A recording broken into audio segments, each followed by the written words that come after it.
رسميا الثلاثي الراحلين عن النادي الاهلي او اللي اتمنى ان هم يرحلوا عن النادي الاهلي هو امام، زيزو، بن شرقي. ثلاثي الزمالك حرفيا. امام عاشور احنا عارفين ان هو بنسبه كبيره جدا رايح الدوري السعودي نهايه الموسم، وبن شرقي مش عارف يتاقلم مع الفريق، والفريق مش حابب اللي هو يكمل مع بن شرقي.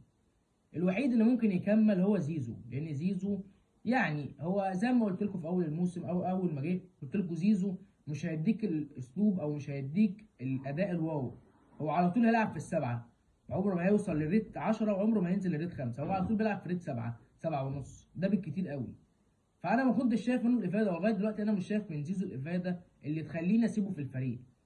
يعني انا مشيت لعيبه زي علي معلول، زي عمرو السوليه، زي وسام اللي ما كانش ينفع يمشي.